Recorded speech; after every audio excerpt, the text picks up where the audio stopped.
Here's something most people get wrong about me. They think because I spent my whole career grinding out wins, playing ugly, finding angles, exploiting weaknesses that I don't appreciate greatness when I see it, that I'm too tactical to be a fan. Wrong. Look, I mean it when I say this.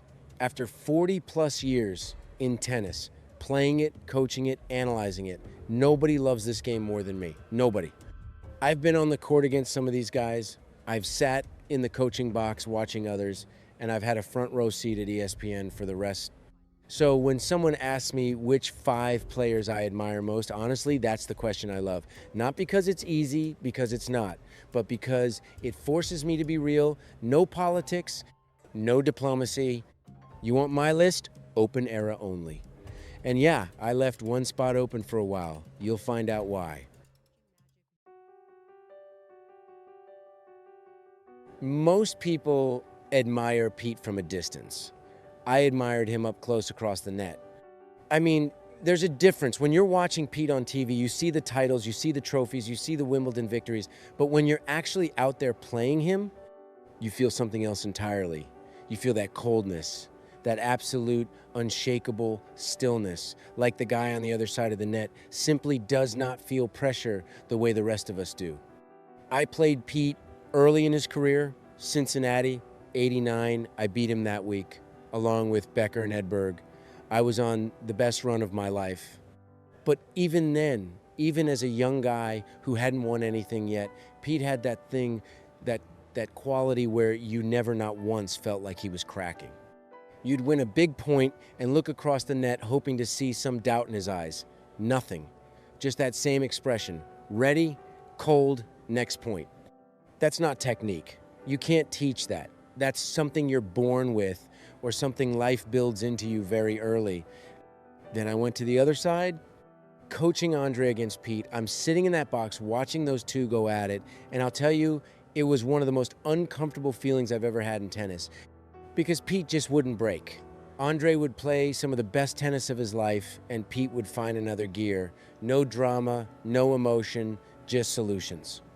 The losses we took against Pete, I still think about some of those matches. Not with bitterness, with respect. Because here's the thing about Pete that doesn't get said enough. The greatest champions don't just beat you with their racket. They beat you with who they are. Pete beat a lot of guys before the first serve even landed. That's why he's on my list. Andre is on this list for one reason that has nothing to do with Grand Slams. Yeah, he won 8 majors. Yeah, he's one of the few players in history to win all 4 in a career. I know all that, but that's not why he's here. He's here because of what he did in '97 when everything fell apart, when his ranking dropped to number 141 in the world. When most people, and I mean people close to him, not just the media, had quietly started writing the eulogy, that kind of low, most players never come back from it. Not to the top, not to number 1. Andre came all the way back. I was with him through that. And I'll be honest, there were moments where even I didn't know if it was going to happen, but he kept showing up every single day. And slowly, painfully, we rebuilt it together. The moment I always come back to is Paris, 99, French Open, Andre is down, the match is slipping, and then the rain comes. Play stops, and in that break, something shifts in him. I'm sitting there thinking about tactics, about adjustments, and Andre goes back out there and just takes over completely. We hadn't hit a single ball for 6 days before that tournament because he'd been hurt. 6 days. And I honestly believe that French Open was the greatest coaching I ever did, just getting him to show up. But here's what Andre taught me that I never expected.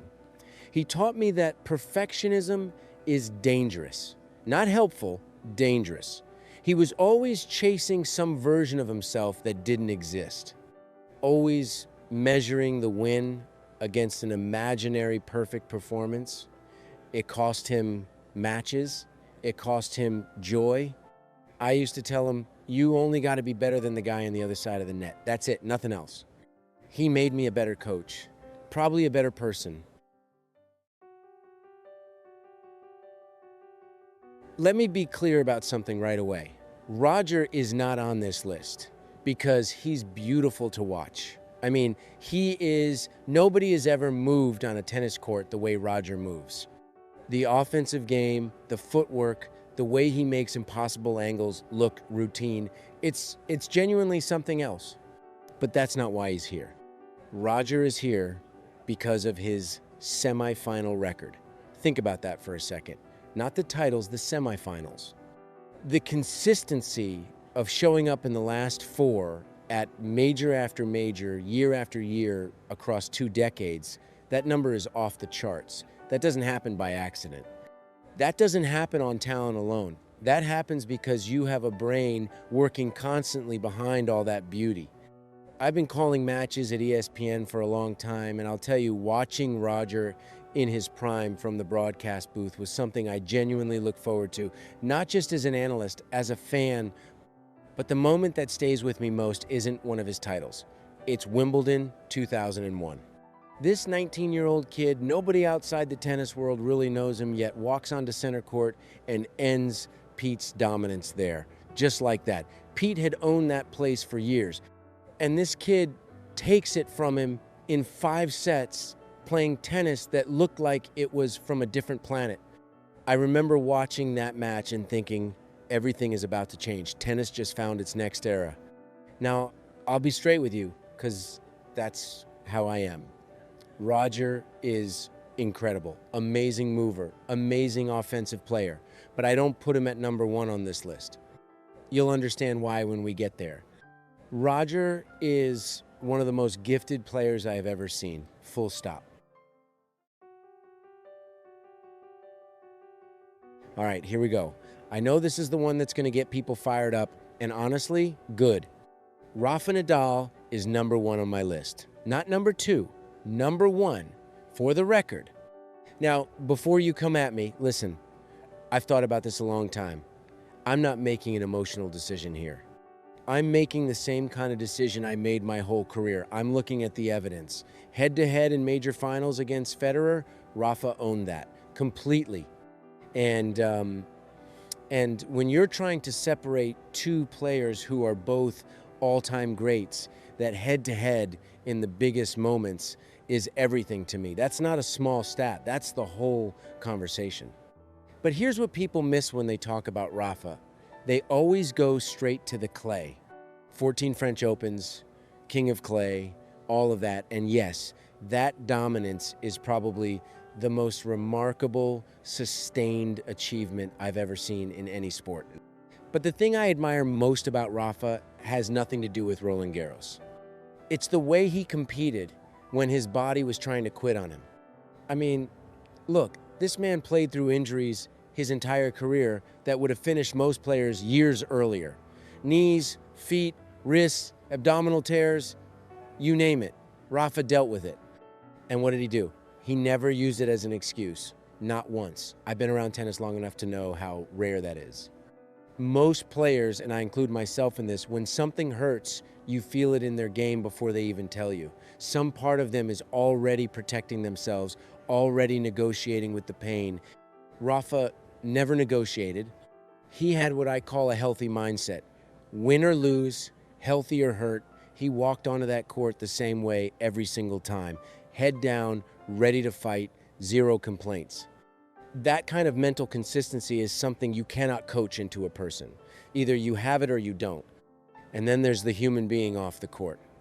Humble, gracious, never chasing the headlines, never needing the spotlight, just doing the work. Rafa is number 1. That's my list. That's my answer. So I left a spot open. And people gave me grief about that for years. When I first put my list together, I had 4 names I was completely certain about. The 5th spot, I said I was keeping it open for the future.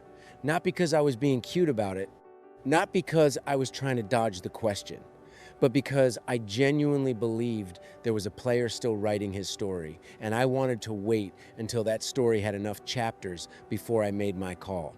That player was Novak. And I want to be clear about something. Leaving that spot open was not a slight on Novak, not even close.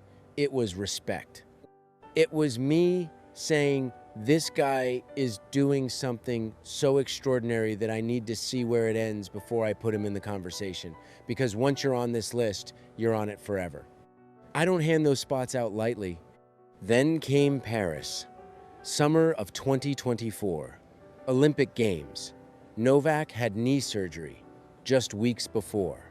Most people, including people inside the sport, thought he might not even make it to the starting line in any kind of competitive shape.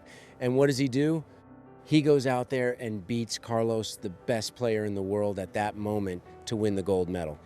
I was watching that match and I tweeted something like, tip your cap to witnessing true greatness of the highest level.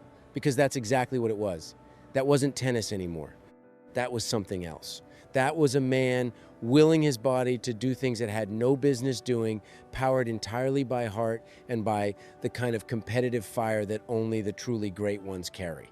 But the Paris Olympics was just the moment that confirmed what I already knew, what I had been watching build for years. Here's what separates Novak from everyone else in my mind. His movement. Honestly, I've said it publicly and I'll say it again, no player in history moves better than Novak. Not Roger. Nobody. The way he covers the court, the way he retrieves balls that have no right being retrieved, the way his body bends and recovers, it's genuinely unlike anything I've seen in 40 years of watching this sport. And then there's the thing that makes me shake my head every single time. He gets better as the tournament goes on. I don't recall any player who does that the way Novak does.